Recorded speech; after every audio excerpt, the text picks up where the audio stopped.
Chapter 21. Who am I? Questioner. We are advised to worship reality personified as God or as the perfect man. We are told not to attempt the worship of the Absolute, as it is much too difficult for a brain-centered consciousness. Maharaj. Truth is simple and open to all. Why do you complicate it? Truth is loving and lovable. It includes all, accepts all, purifies all. It is untruth that is difficult and a source of trouble. It always wants, expects, demands. Being false, it is empty, always in search of confirmation and reassurance. It is afraid of and avoids inquiry. It identifies itself with any support, however weak and momentary. Whatever it gets, it loses and asks for more. Therefore, put no faith in the conscious. Nothing you can see, feel or think is so. Even sin and virtue, merit and demerit, are not what they appear. Usually the bad and the good are matter of convention and custom and are shunned or welcomed according to how the words are used. Questioner. Are there not good desires and bad? High desires and low? Maharaj. All desires are bad, but some are worse than others. Pursue any desire, it will always give you trouble. Questioner. Even the desire to be free of desire? Maharaj. Why desire at all? Desiring a state of freedom from desires will not set you free. Nothing can set you free because you are free. See yourself with desireless clarity. That is all. Questioner. It takes time to know oneself. Maharaj. How can time help you? Time is a succession of moments. Each moment appears out of nothing and disappears into nothing, never to reappear. How can you build on something so fleeting? Questioner. What is permanent? Maharaj. Look to yourself for the permanent. Dive deep within and find what is real in you. Questioner. How to look for myself? Maharaj. Whatever happens, it happens to you. What you do, the doer is in you. Find the subject of all that you are as a person. Questioner. What else can I be? Maharaj. Find out. Even if I tell you that you are the witness, the silent watcher, it will mean nothing to you unless you find the way to your own being. Questioner. My question is, how to find the way to one's own being? Maharaj. Give up all questions except one. Who am I? After all, the only fact you are sure of is that you are. The I am is certain. The I am this is not. Struggle to find out what you are in reality. Questioner. I have been doing nothing else for the last 60 years. Maharaj. What is wrong with striving? Why look for results? Striving itself is your real nature. Questioner. Striving is painful. Maharaj. You make it so by seeking results. Strive without seeking. Struggle without greed. Questioner. Why has God made me as I am? Maharaj. Which God are you talking about? What is God? Is He not the very light by which you ask the question? I am itself is God. The seeking itself is God. In seeking, you discover that you are neither the body nor the mind, and the love of the self in you is for the self in all. The two are one. The consciousness in you and the consciousness in me, apparently two, really one, seek unity, and that is love. Questioner: how am I to find that love? Maharaj: what do you love now? The I am. Give your heart and mind to it. Think of nothing else. This, when effortless and natural, is the highest state. In it, love itself is the lover and the beloved. Questioner: everybody wants to live, to exist. Is it not self-love? Maharaj: all desires have its source in the self. It is all a matter of choosing the right desire. Questioner: what is wrong and what is right varies with habit and custom. Standards vary with societies. Maharaj: discard all traditional standards. Leave them to the hypocrites. Only what liberates you from desire and fear and wrong ideas is good. As long as you worry about sin and virtue, you will have no peace. Questioner: I grant that sin and virtue are social norms, but there may be also spiritual sins and virtues. I mean by spiritual the absolute. Is there such a thing as absolute sin or absolute virtue? Maharaj: sin and virtue refer to a person only. Without a sinful or virtuous person, what is sin or virtue? At the level of the absolute, there are no persons. The ocean of pure awareness is neither virtuous nor sinful. Sin and virtue are invariably relative. Questioner: can I do away with such unnecessary notions? Maharaj: not as long as you think yourself to be a person. Questioner: by what sign shall I know that I am beyond sin and virtue? Maharaj: by being free of all desire and fear, from the very idea of being a person. To nourish the ideas, I am a sinner. I am not a sinner, is sin. To identify oneself with the particular is all the sin there is. The impersonal is real. The personal appears and disappears. I am is the impersonal being.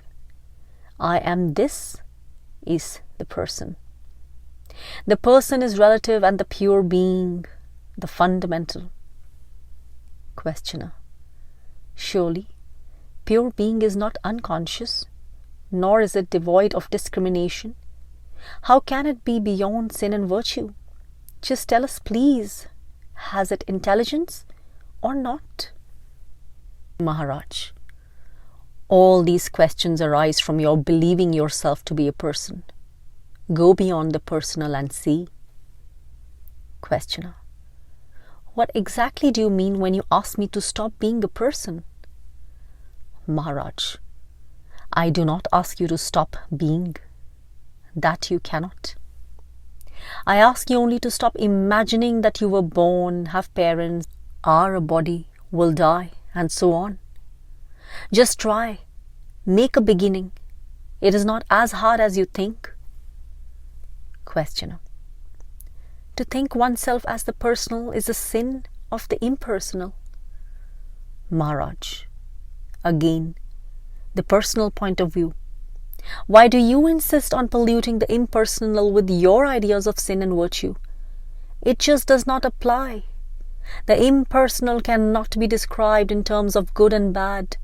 It is being, wisdom, love, all absolute.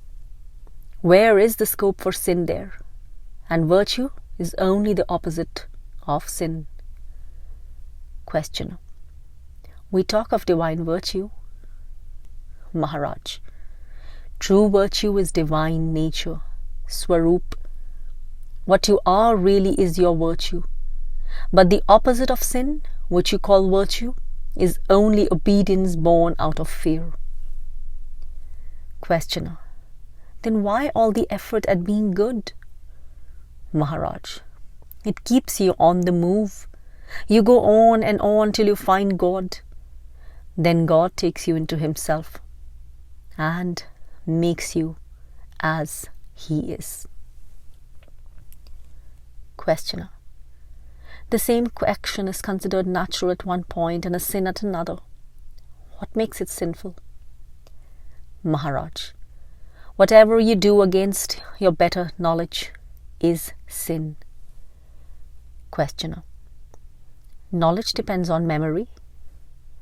Maharaj: remembering yourself is virtue, forgetting yourself is sin.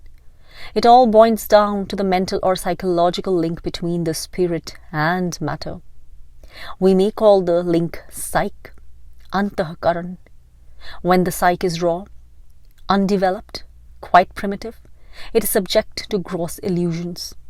As it grows in breadth and sensitivity, it becomes a perfect link between pure matter and pure spirit, and gives meaning to matter and expression to spirit. There is the material world, Mahadakash, and the spiritual, Paramakash. Between lies the universal mind, Chidakash, which is also the universal heart, Premakash. It is wise love that makes the two one. Questioner: some people are stupid, some are intelligent. The difference is in their psyche. The ripe ones had more experience behind them. Just like a child grows by eating and drinking, sleeping and playing, so is man's psyche shaped by all he thinks and feels and does, until it is perfect enough to serve as a bridge between the spirit and the body. As a bridge permits the traffic between the banks, so does the psyche bring together the source and its expression. Maharaj: call it love. The bridge is love. Questioner: ultimately all is experience. Whatever we think, feel, do is experience. Behind it is the experiencer. So all we know consists of these two, the experiencer and the experience. But the two are really one.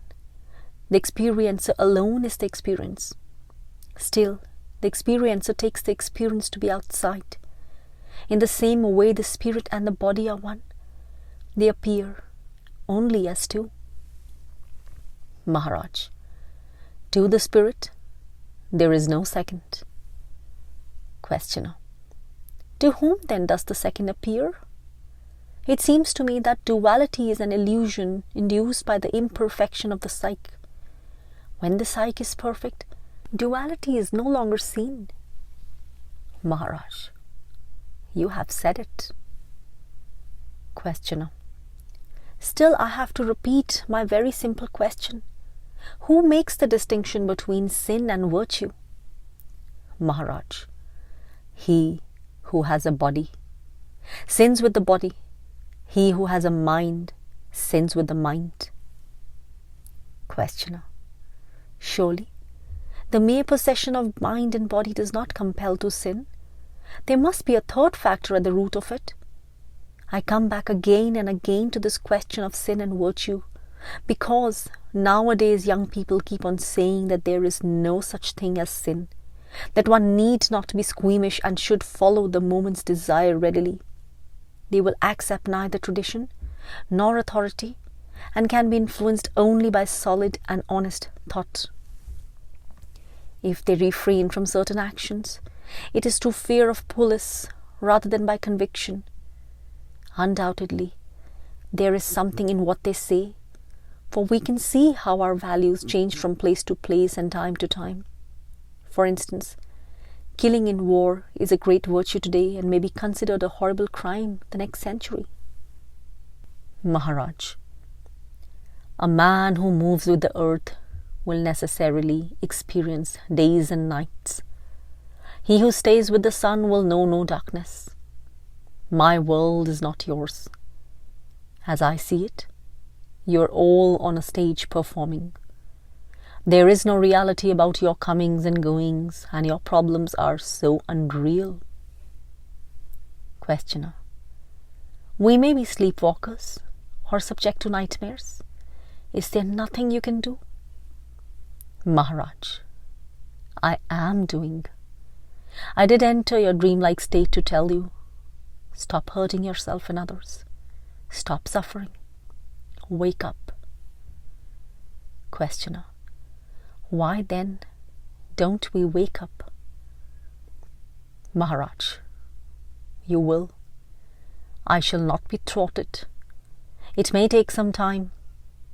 When you begin to question your dream, awakening will not be far away.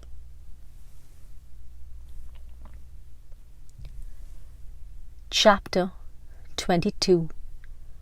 Life is love and love is life. Questioner. Is the practice of yoga always conscious, or can it be quite unconscious, below the threshold of awareness? Maharaj. In the case of a beginner, the practice of yoga is often deliberate and requires great determination. But those who have been practicing sincerely for many years are intent on self-realization all the time, whether conscious of it or not. Unconscious sadhana is most effective when it is spontaneous and steady. Questioner. What is the position of the man who was a sincere student of yoga for some time and then got discouraged and abandoned all efforts? Maharaj. What a man appears to do or not to do is often deceptive. His apparent lethargy may be just a gathering of strength. The causes of our behavior are very subtle. One must not be quick to condemn, not even to praise. Remember that yoga is the work of the inner self, Vyakta, on the outer self, Vyakti. All that the outer does is merely in response to the inner. Questioner. Still, the outer helps? Maharaj. How much can it help, and in what way? It has some control over the body and can improve its posture and breathing. Over the mind's thoughts and feelings it has little mastery, for it is itself the mind. It is the inner that can control the outer. The outer will be wise to obey. Questioner. If it is the inner that is ultimately responsible for a man's spiritual development, why is the outer so much exalted and encouraged? Maharaj. The outer can help by keeping quiet and free from desire and fear. You would have noticed that all advice to the outer in the form of negations. Don't, stop, refrain, forego, give up, sacrifice, surrender. See the false as false. Even the little description of reality that is given is through denials. Not this, neti, neti. All positives belong to the inner self as all absolutes to reality. Questioner. How are we to distinguish the inner from the outer in actual experience? Maharaj. The inner is the source of inspiration. The outer is moved by memory. The source is untraceable, while all memory begins somewhere. Thus, the outer is always determined, while the inner cannot be held in words. The mistake of students consists in their imagining the inner to be something to get hold of, and forgetting that all perceivables are transient and therefore unreal. Only that which makes perception possible, call it the life or Brahman, or what you like, is real. Questioner. Must life have a body for its self-expression? Maharaj. The body seeks to live. It is not life that needs the body. It is the body that needs life. Questioner. Does life do it deliberately? Maharaj. Does love act deliberately? Yes and no. Life is love and love is life. What keeps the body together? but love? What is desire but love of the self? What is fear but the urge to protect? And what is knowledge but the love of truth? The means and forms may be wrong, but the motive behind is always love. Love of the me and the mine. The me and the mine may be small or may explode and embrace the universe, but love remains. Questioner. The repetition of the name of God is very common in India. Is there any virtue in it? Maharaj. When you know the name of a thing or a person, you can find it easily. By calling God by his name, you make him come to you. Questioner. In what shape does he come? Maharaj. According to your expectations. If you happen to be unlucky and some saintly soul gives you a mantra for good luck and you repeat it with faith and devotion, your bad luck is bound to turn. Steady faith is stronger than destiny. Destiny is the result of causes, mostly accidental, and therefore is loosely woven. Confidence and good hope will overcome it easily. Questioner. When a mantra is chanted, what exactly happens? Maharaj. The sound of a mantra creates the shape which will embody the self. The self can embody any shape and operate through it. After all, the self is expressing itself in action, and a mantra is primarily energy in action. It acts on you, it acts on your surroundings. Questioner. The mantra is traditional. Must it be so? Maharaj.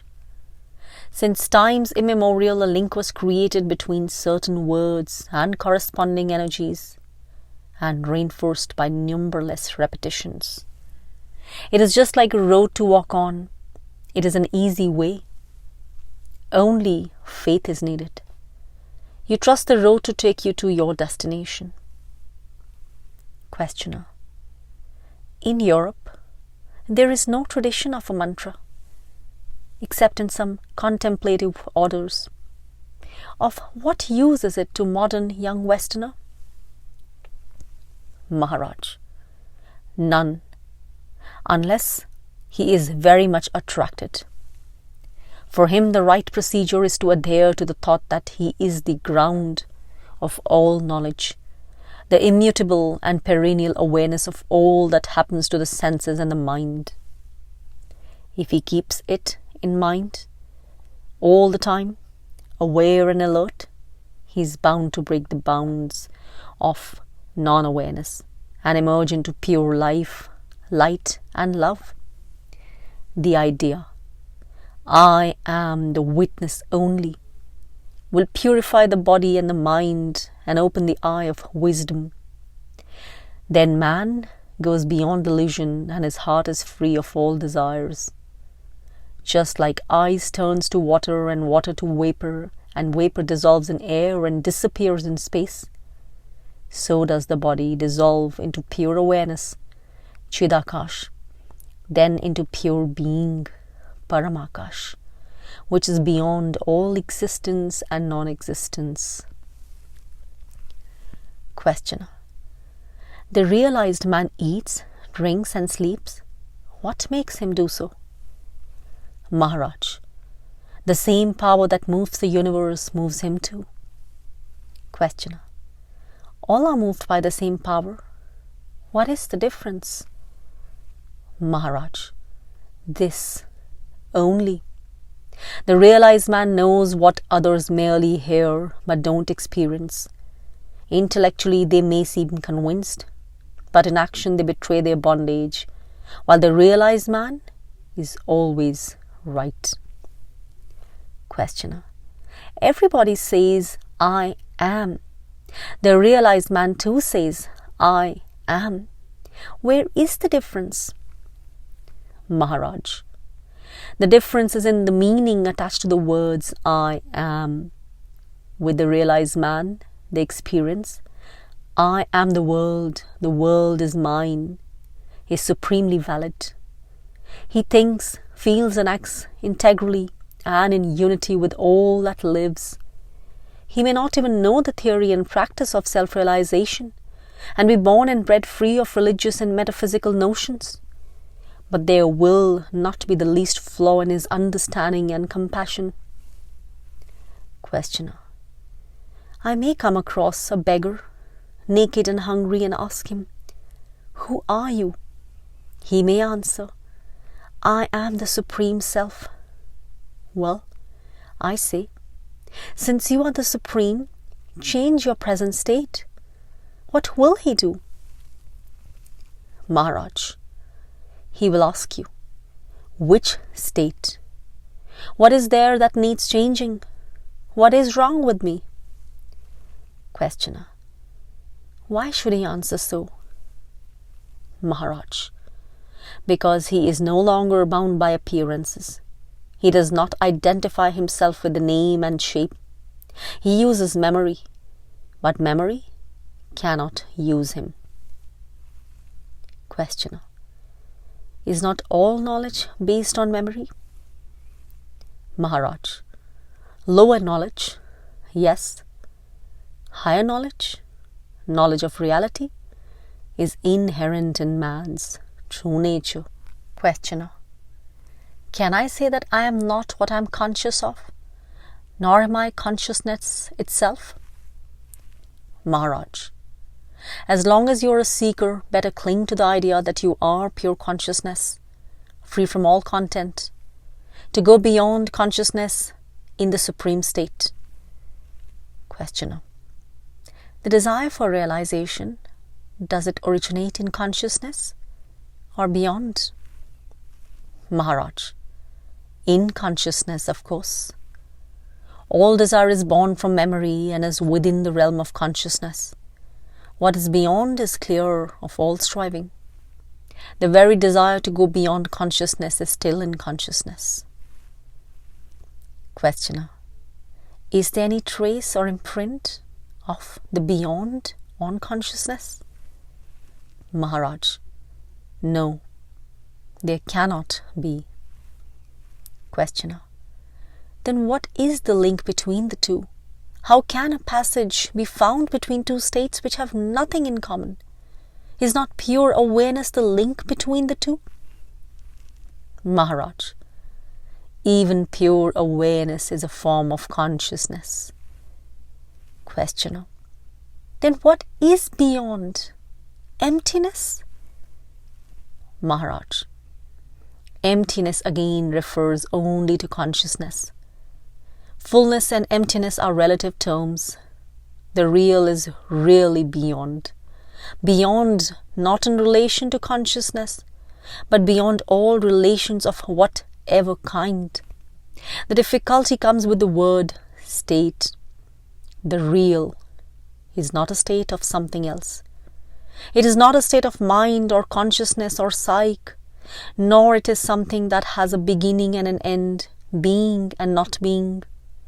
All opposites are contained in it, but it is not in the play of opposites. You may not take it to be the end of a transition. It is itself. After the consciousness as such is no more. Then words, I am man, or I am God, have no meaning. Only in silence and in darkness can it be heard and seen. Chapter 23. Discrimination leads to detachment. Maharaj. You are all drenched, for it is raining hard. In my world it is always fine weather. There is no night or day, no heat or cold. No worries beset me there, nor regrets. My mind is free of thoughts, for there are no desires to slave for. Questioner. Are there two worlds? Maharaj. Your world is transient, changeful. My world is perfect, changeless. You can tell me what you like about your world. I shall listen carefully, even with interest. Yet, Not for a moment shall I forget that your world is not, that you're dreaming. Questioner. What distinguishes your world from mine? Maharaj. My world has no characteristics by which it can be identified. You can say nothing about it. I am my world.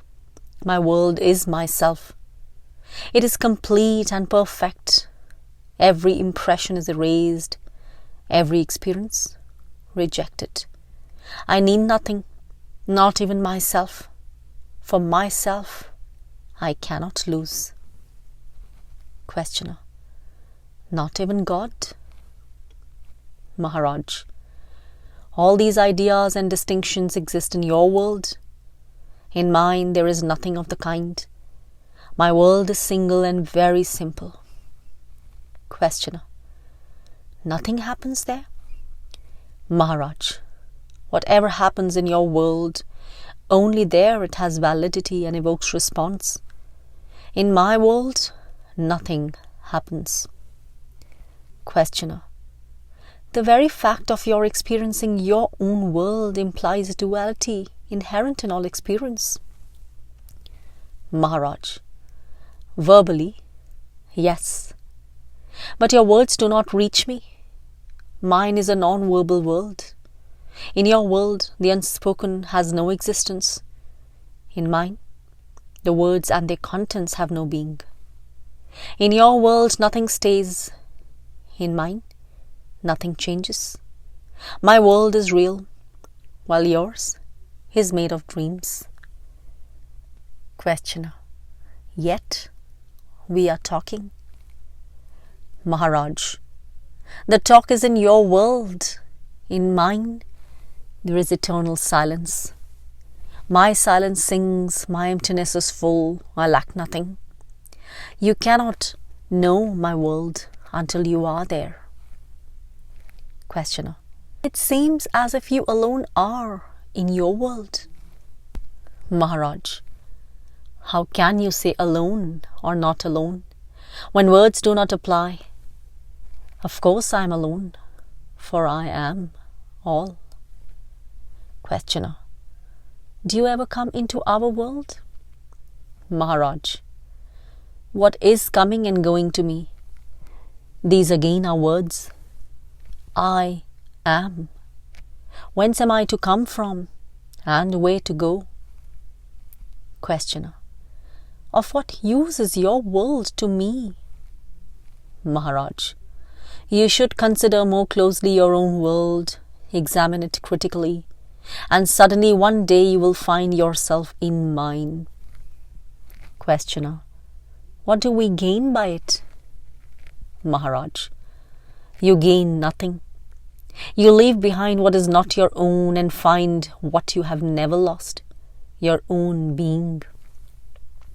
Questioner. Who is the ruler of your world? Maharaj. There are no ruler and ruled here. There is no duality whatsoever. You are merely projecting your own ideas. Your scriptures and your gods have no meaning here. Questioner.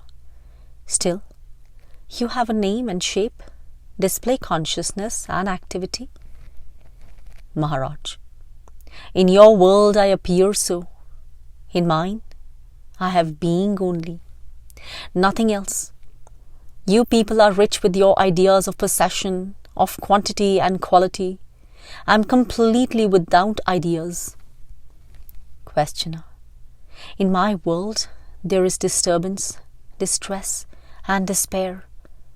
You seem to be living on some hidden income, while I must slave for a living. Maharaj. Do as you please. You are free to leave your world for mine. Questioner. How is the crossing done? Maharaj. See your world as it is, not as you imagine it to be. Discrimination will lead to detachment. Detachment will ensure right action. Right action will build the inner bridge to your real being. Action is a proof of earnestness. Do what you are told diligently and faithfully, and all obstacles will dissolve. Questioner. Are you happy? Maharaj, in your world, I would be most miserable. To wake up, to eat, to talk, to sleep again. What a bother. Questioner, so you do not want to live even? Maharaj, to live, to die, what meaningless words are these? When you see me alive, I am dead. When you think me dead, I am alive. How muddled up are you?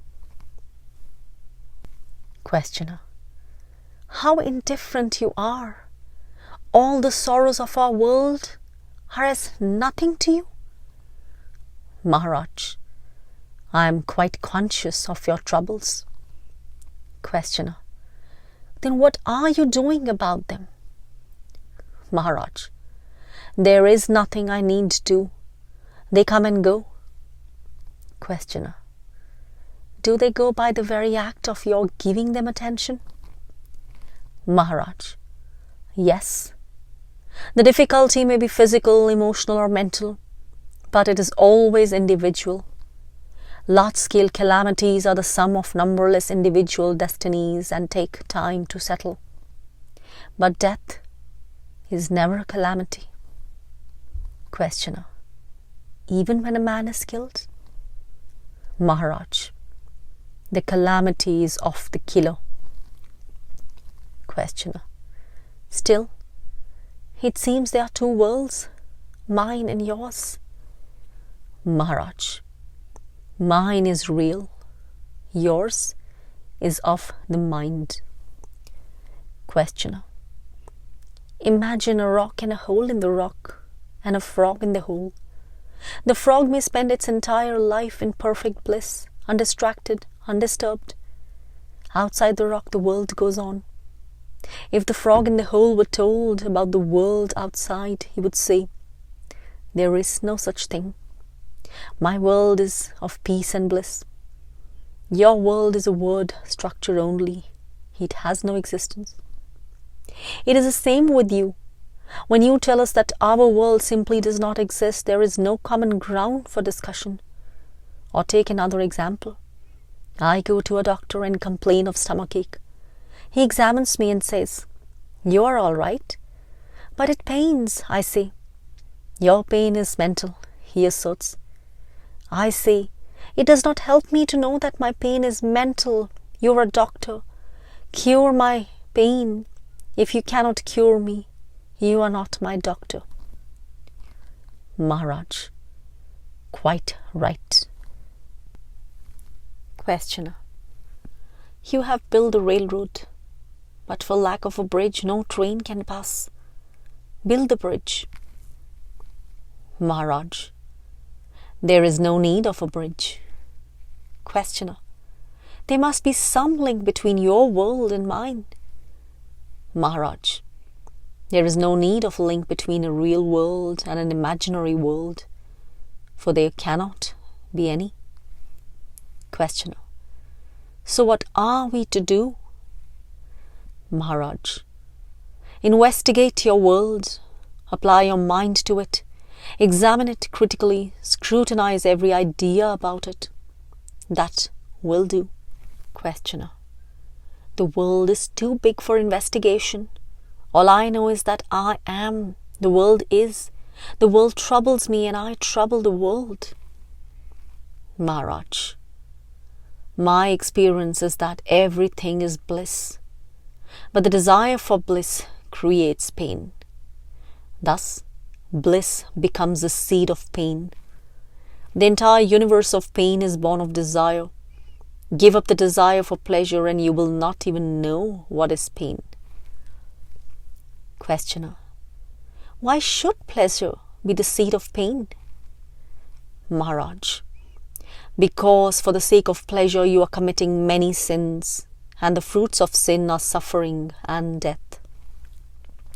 Questioner, you say the world is of no use to us, only a tribulation. I feel it cannot be so. God is not such a fool. The world seems to me a big enterprise for bringing the potential into actual, matter into life, the unconscious into full awareness, To realize the supreme, we need the experience of the opposites. Just as for building a temple, we need stone and mortar, wood and iron, glass and tiles, so for making a man into a divine sage, a master of life and death, one needs the material of every experience. As a woman goes to the market, buys provisions of every sort, comes home, cooks, bakes, and feeds her Lord, so we bake ourselves nicely in the fire of life and feed our God. Maharaj: well, if you think so, act on it. Feed your God by all means. Questioner: a child goes to school and learns many things which will be of no use to it later, but in the course of learning it grows. So do we pass through experiences without number and forget them all, but in the meantime we grow all the time. And what is a Gnani but a man with a genius for reality? This world of mine cannot be an accident. It makes sense. There must be a plan behind it. My God has a plan. Maharaj: if the world is false, then the plan and its creator are also false. Questioner: again you deny the world. There is no bridge between us. Maharaj: there is no need for a bridge. Your mistake lies in your that you are born. You were never born, nor will you die, but you believe that you are born at a certain date and place, and that a particular body is your own. Questioner: the world is, I am. These are facts. Maharaj: why do you worry about the world before taking care of yourself? You want to save the world, don't you? Can you save the world before saving yourself? And what is the meaning of being saved? Saved from what? From illusion? Salvation is to see things as they are. I really do not see myself related to anybody and anything, not even to a self. Whatever that self may be, I remain forever, undefined. I am within and beyond, intimate and unapproachable. Questioner: how did you come to it? Maharaj: by my trust in my Guru. He told me, you alone are. And I did not doubt him. I was merely puzzling over it until I realized that is absolutely true. Questioner: conviction by repetition? Maharaj: by self-realization. I found that I am conscious and happy absolutely, and only by mistake I thought I owed being, consciousness, bliss to the body and the world of bodies. Questioner: you are not a learned man. You have not read much, and what you read or heard did not perhaps contradict itself. I am fairly well educated and have read a lot, and I have found that books and teachers contradict each other hopelessly. Hence, whatever I read or hear, I take it in a state of doubt. It may be so, it may not be so, is my first reaction. And my mind is unable to decide what is true and what is not. I am left high and dry with my doubts. In yoga, a doubting mind is at a tremendous disadvantage. Maharaj: I am glad to hear it. But my Guru too taught me to doubt everything and absolutely. He said, deny existence to everything except yourself. Through desire you have created the world with its pains and pleasures. Questioner: must it be also painful? Maharaj: what else? By its very nature, pleasure is limited and transitory. Out of pain, desire is born. In pain, it seeks fulfillment, and it ends in the pain of frustration and despair. Pain is the background of pleasure. All seeking of pleasure is born in pain and ends in pain. Questioner: all you say is clear to me. But when some physical or mental trouble comes, my mind goes dull and grey, or seeks frantically for relief. Maharaj, what does it matter? It is the mind that is dull or restless, not you. Look, all kinds of things happen in this room. Do I cause them to happen? They just happen. So it is with you. The role of destiny unfolds itself and actualizes the inevitable. You cannot change the course of events, but you can change your attitude, and what really matters is the attitude and not the bare event. The world is the abode of desires and fears. You cannot find peace in it. For peace, you must go beyond the world. The root cause of the world is self-love. Because of it, we seek pleasure and avoid pain. Replace self-love by love of the self, and the picture changes. Brahma, the creator, is a sum total of all desires. The world is the instrument for their fulfillment. Souls take whatever pleasure they desire and pay for them in tears. Time squares all accounts. The law of balance reigns supreme. Questioner. To be a superman, one must be a man first. Manhood is the fruit of innumerable experiences. Desire drives to experience. Hence, at its own time and level, desire is right. Maharaj, all this is true in a way. But a day comes when you have amassed enough and must begin to build. Then, sorting out and discarding, Vivek Vairagya are absolutely necessary. Everything must be scrutinized and the unnecessary ruthlessly destroyed. Believe me, there cannot be too much destruction, for in reality, nothing is of value. Be passionately dispassionate. That is all. Chapter 24. God is the all-Doer, the Gnani, a non-doer. Questioner. Some Mahatmas, enlightened beings, maintain that the world is neither an accident nor a play of God, but the result and expression of a mighty plan of work aiming at awakening and developing consciousness through the universe. From lifelessness to life, from unconsciousness to consciousness, from dullness to bright intelligence, from misapprehension to clarity. That is the direction in which the world moves ceaselessly and relentlessly. Of course, there are moments of rest and apparent darkness, when the universe seems to be dormant, but the rest comes to an end and the work on consciousness is resumed.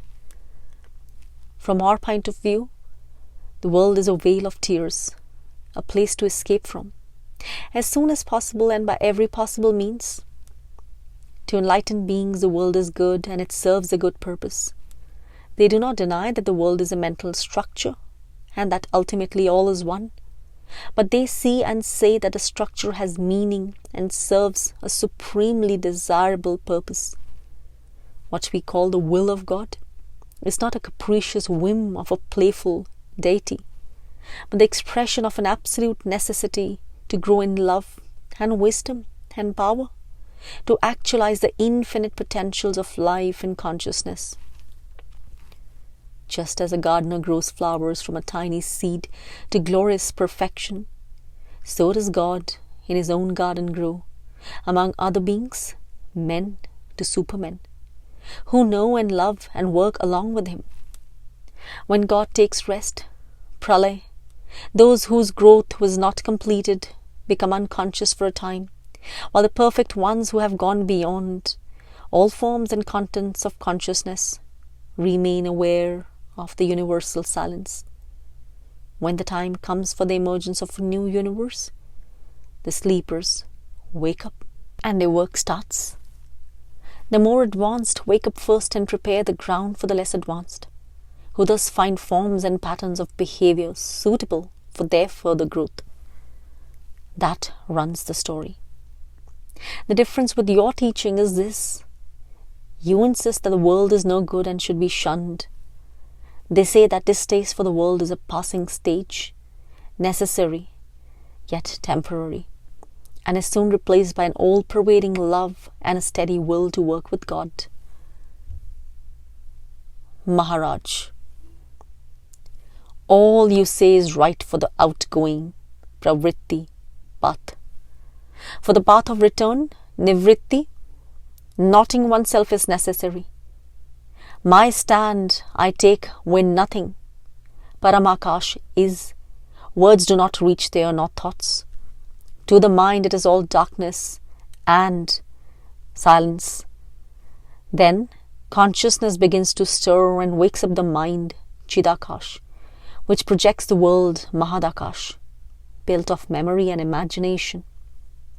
Once the world comes into being, all you say may be so. It is the nature of the mind to imagine goals, to strive towards them, to seek out means and ways to display vision, energy, and courage. There are divine attributes, and I do not deny them. But I take my stand where no difference exists, where things are not, nor the minds that create them. There I am at home. Whatever happens does not affect me. Things act on things. That is all. Free from memory and expectation, I am fresh, innocent, and wholehearted. Mind is the great worker, Mahakarta, and it needs rest. Needing nothing, I am unafraid. Whom to be afraid of? There is no separation. We are not separate selves. There is only one self, the supreme reality, in which the personal and the impersonal are one. Questioner. All I want is to be able to help the world. Maharaj. Who says you cannot help? You made up your mind about what help means and needs, and got yourself into a conflict between what you should and what you can, between necessity and ability. Questioner. But why do we do so? Maharaj. Your mind projects a structure and you identify yourself with it. It is in the nature of desire to prompt the mind to create a world for its fulfillment.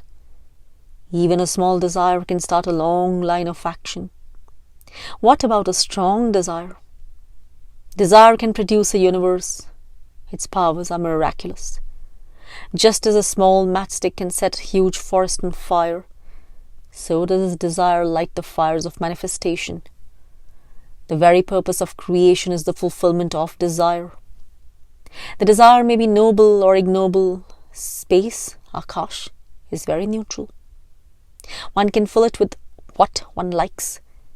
You must be very careful as to what you desire. And as to the people you want to help, they are in their respective worlds for the sake of their desires. There is no way of helping them except through their desires.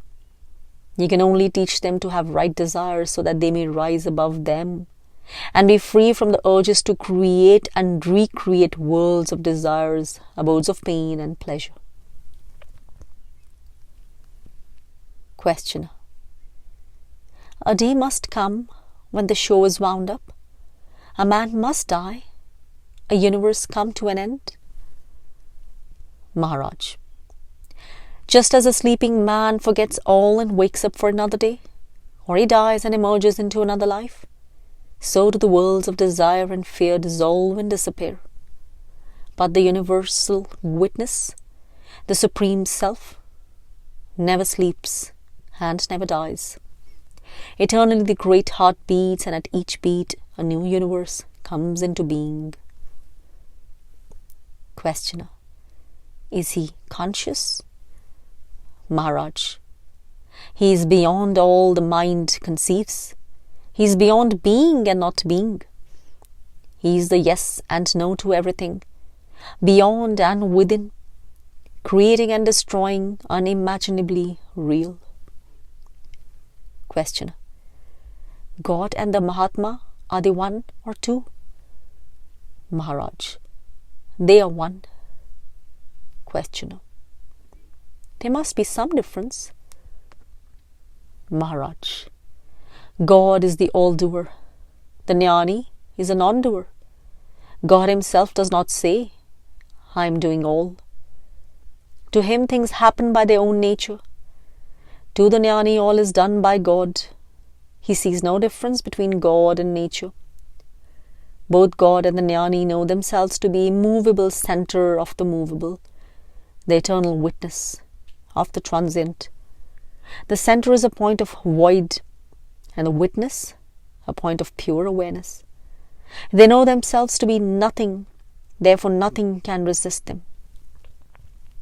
Questioner: how does this look and feel in your personal experience?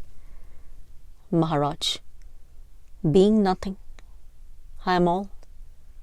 Everything is me, everything is mine. Just as my body moves by mere thinking of the movement, so do things happen as I think of them. Mind you, I do nothing. I just see them happen. Questioner: do things happen as you want them to happen? Or do you want them to happen as they happen? Maharaj: both. I accept and am accepted. I am all and all is me. Being the world, I am not afraid of the world. Being all, what am I to be afraid of? Water is not afraid of water, nor fire of fire. Also, I am not afraid because I am nothing that can experience fear or can be in danger. I have no shape nor name. It is attachment to a name and shape that breeds fear. I am not attached. I am nothing. And nothing is afraid of no-thing. On the contrary, everything is afraid of the nothing. For when a thing touches nothing, it becomes nothing. It is like a bottomless well. Whatever falls into it disappears. Questioner: isn't God a person? Maharaj: as long as you think yourself to be a person, he too is a person. When you are all, you see him as all. Questioner: can I change facts by changing attitude? Maharaj: the attitude is the fact. Take anger. I may be furious, pacing up and down the room. At the same time, I know what I am. A center of wisdom and love. An atom of pure existence. All subsides and the mind merges into silence. Questioner: still, you are angry sometimes. Maharaj: whom am I to be angry, and for what? Anger came and dissolved on my remembering myself. It is all a play of gunas, qualities of cosmic matter.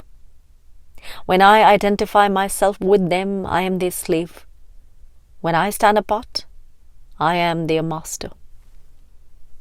Questioner: can you influence the world by your attitude? By separating yourself from the world, you lose all hope of helping it. Maharaj: how can it be so? All is myself. Can't I help myself? I do not identify myself with anybody in particular, for I am all, both the particular and the universal. Questioner: can you then help me, the particular person? Maharaj: but I do help you always, from within. Myself and yourself are one. I know it, but you don't. That is all the difference, and it cannot last. Questioner: and how do you help the entire world? Maharaj: Gandhi is dead, yet his mind pervades the earth. The thought of a Gnani pervades humanity and works ceaselessly for good. Being anonymous, coming from within, it is the more powerful and compelling. That is how the world improves in aiding and blessing the outer. When a Gnani dies, he is no more, in the same sense in which a river is no more when it merges in the sea. The name, the shape are no more. but the water remains and becomes one with the ocean. When a Gnani joins the universal mind, all his goodness and wisdom become the heritage of humanity and uplift every human being. Questioner. We are attached to our personality, our individuality, our being unlike others. We value very much. You seem to denounce both as useless. You're unmanifested. Of what use is it to us? Maharaj. Unmanifested, manifested, individuality, personality, nirgun, sagun, vyakta, vyakti. All these are mere words, points of view, mental attitudes. There is no reality in them. The real is experienced in silence. You cling to personality, but you are conscious of being a person only when you are in trouble. When you are not in trouble, you do not think of yourself. Questioner. You did not tell me the uses of the unmanifested. Maharaj. Surely, you must sleep in order to wake up. You must die in order to live. You must melt down to shape anew. You must destroy to build, annihilate before creation. The Supreme is the universal solvent. It corrodes every container. It burns through every obstacle. Without the absolute denial of everything, the tyranny of things would be absolute. The Supreme is the great harmonizer, the guarantee of the ultimate and the perfect balance of life and freedom. It dissolves you and thus reasserts your true being. Questioner. It is all well on its own level, but how does it work in daily life? Maharaj. The daily life is a life of action. Whether you like it or not, you must function. Whatever you do for your own sake accumulates and becomes explosive. One day, it goes off and plays havoc with you and your world. When you deceive yourself that you work for the good of all, it makes matters worse. For you should not be guided by your own ideas of what is good for others. A man who claims to know what is good for others is dangerous. Questioner. How is one to work then? Maharaj. Neither for yourself nor for others, but for the work's own sake. A thing worth doing is its own purpose and meaning. Make nothing a means to something else. Bind not. God does not create one thing to serve another. Each is made for its own sake. Because it is made for itself, it does not interfere. You are using things and people for purposes alien to them, and you play havoc with the world and yourself. Questioner. Our real being is all the time with us, you say. How is it that we do not notice it? Maharaj. Yes, you are always the Supreme, but your attention is fixed on things physical or mental. When your attention is off a thing and not yet fixed on another, in the interval you are pure being. When through the practice of discrimination and detachment, viveka vairagya, you lose sight of sensory and mental states, pure being emerges as the natural state. Questioner. How does one bring to an end this sense of separateness? Maharaj.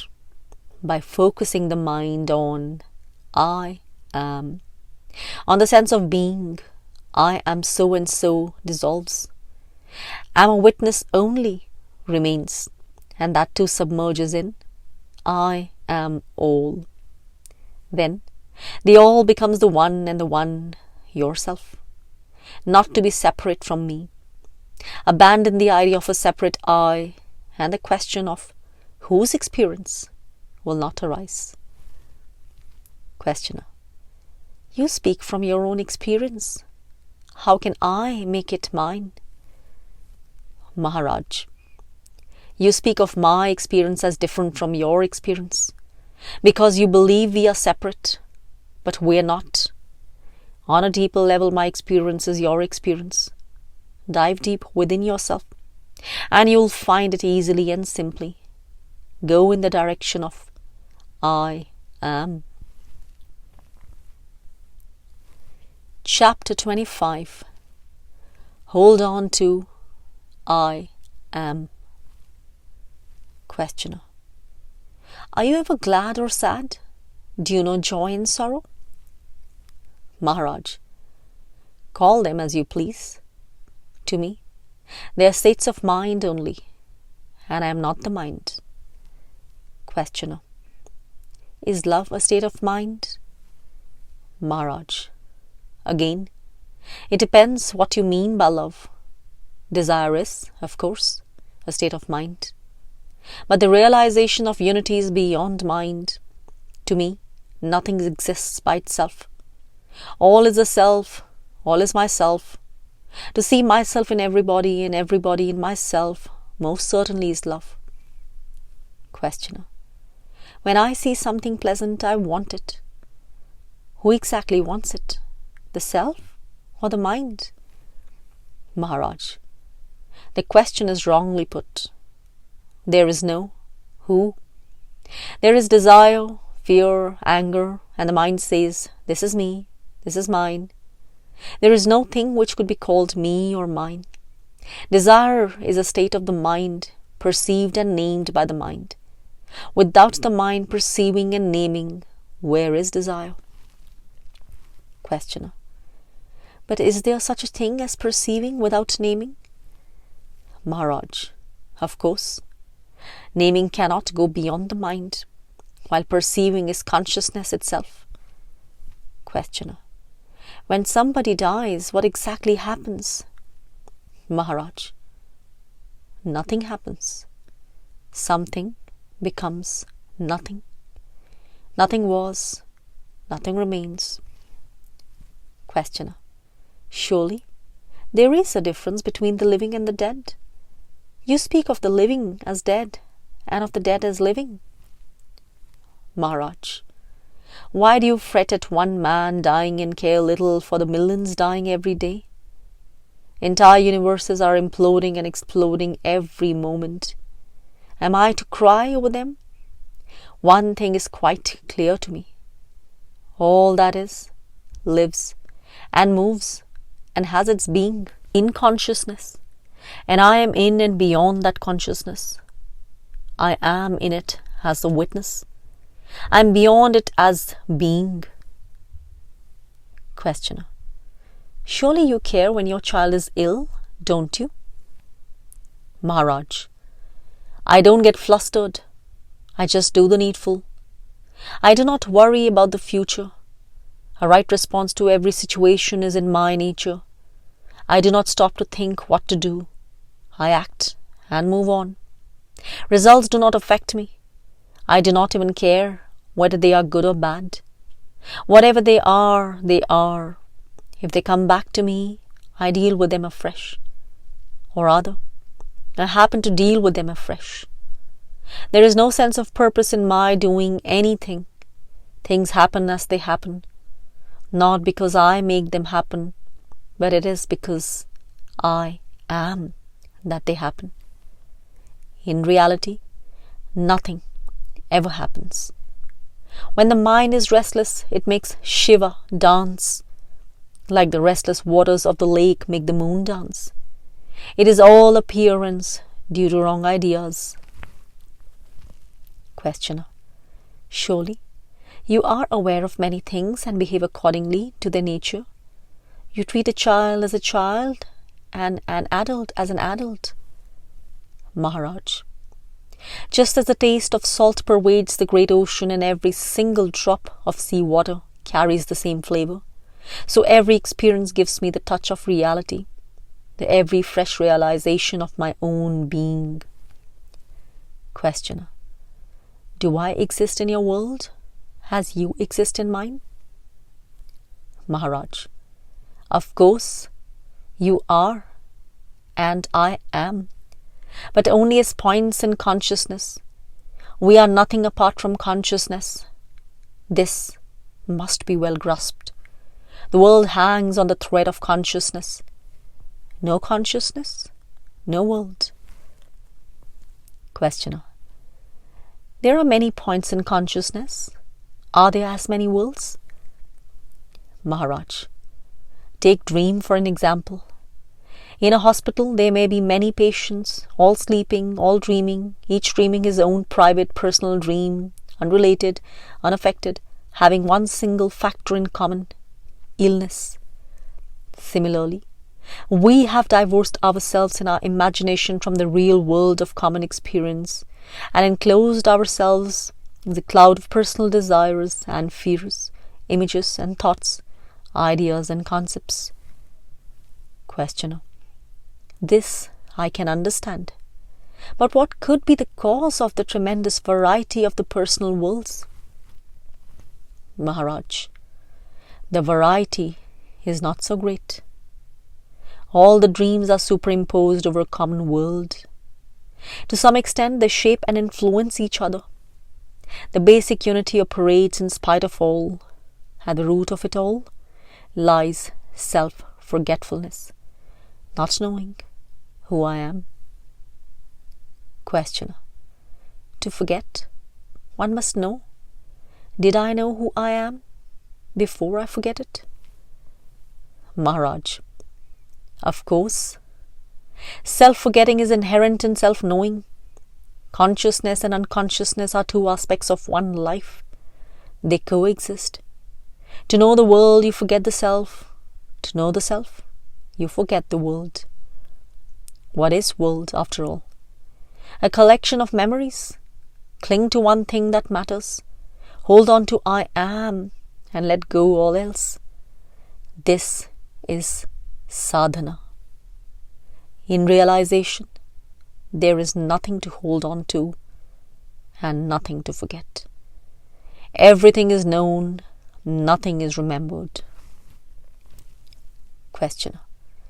What is the cause of self-forgetting? Maharaj.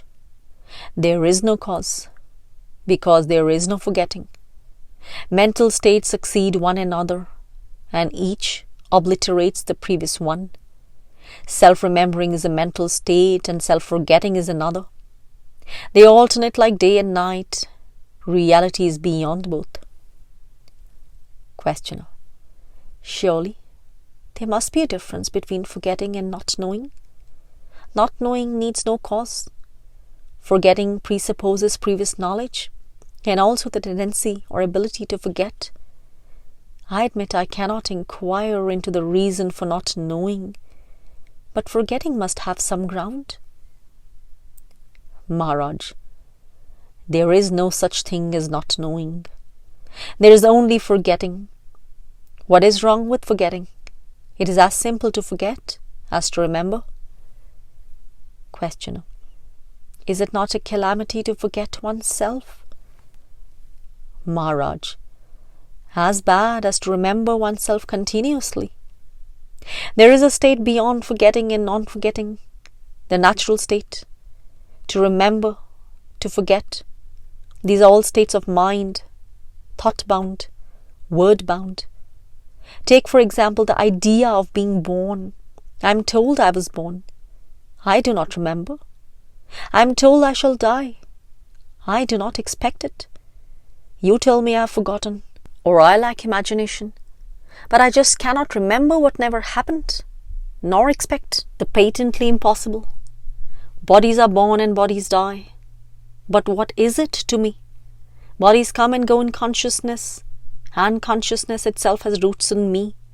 I am life, and mine are mind and body. Questioner. You say at the root of the world is self-forgetfulness. To forget, I must remember. What did I forget to remember? I have not forgotten that I am. Maharaj.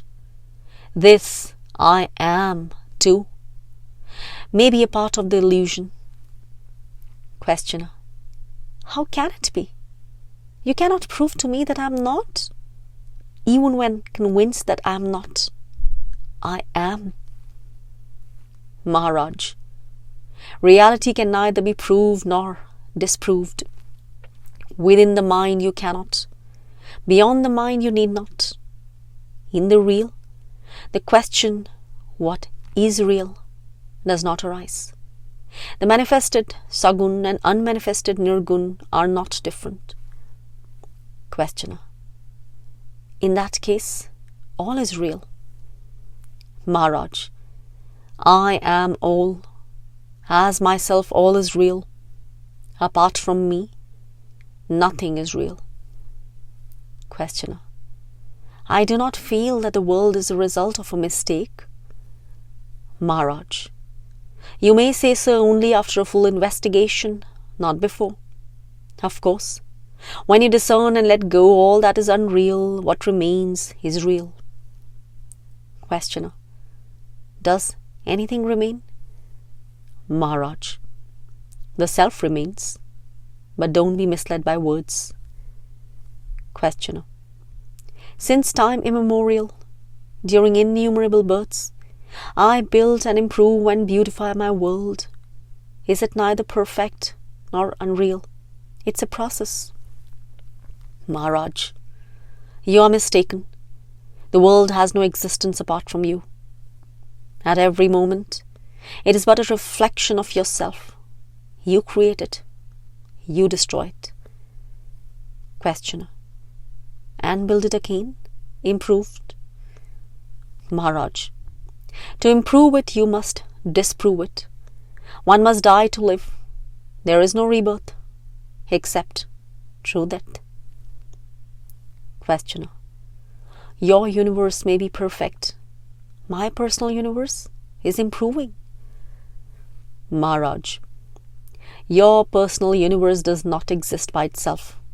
It is merely a limited and distorted view of the real. It is not the universe that needs improving, but your way of looking.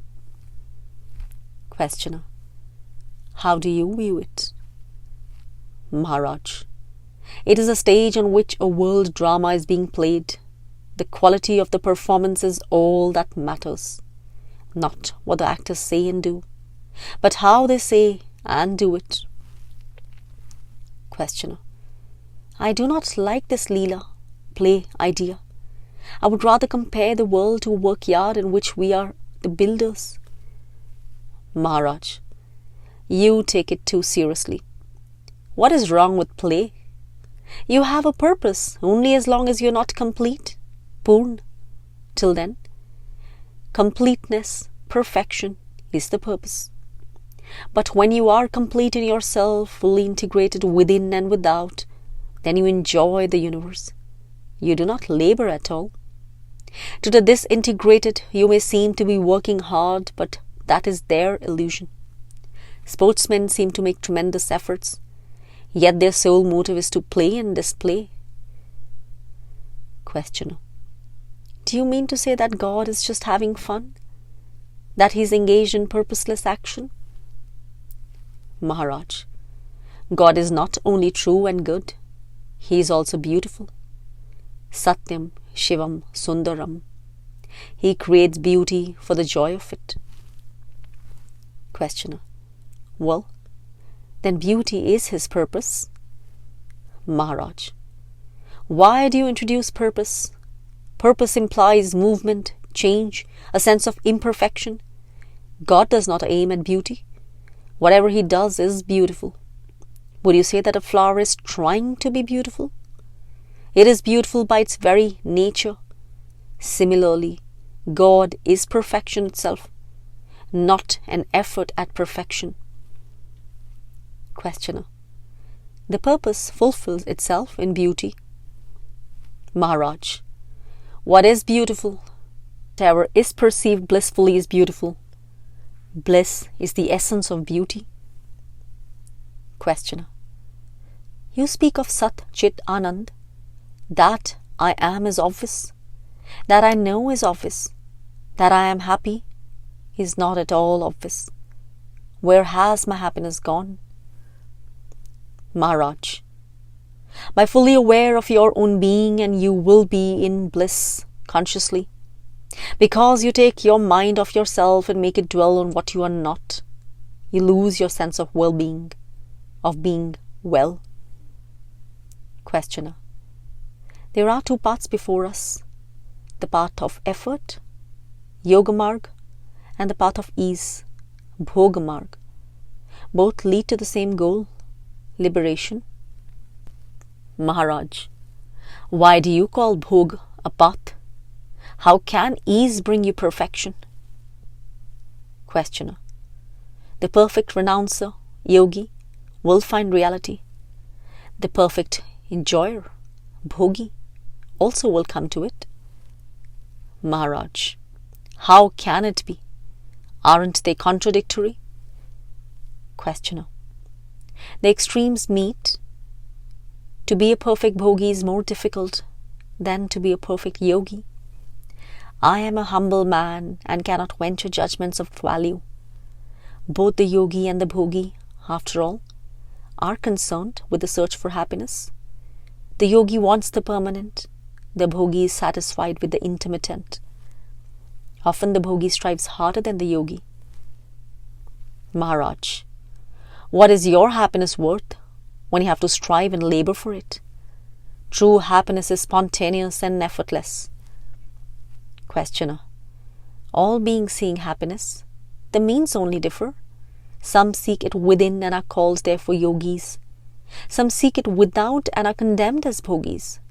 Yet, they need each other. Maharaj. Pleasure and pain alternate. Happiness is unshakable. What you can seek and find is not the real thing. Find what you have never lost. Find the inalienable.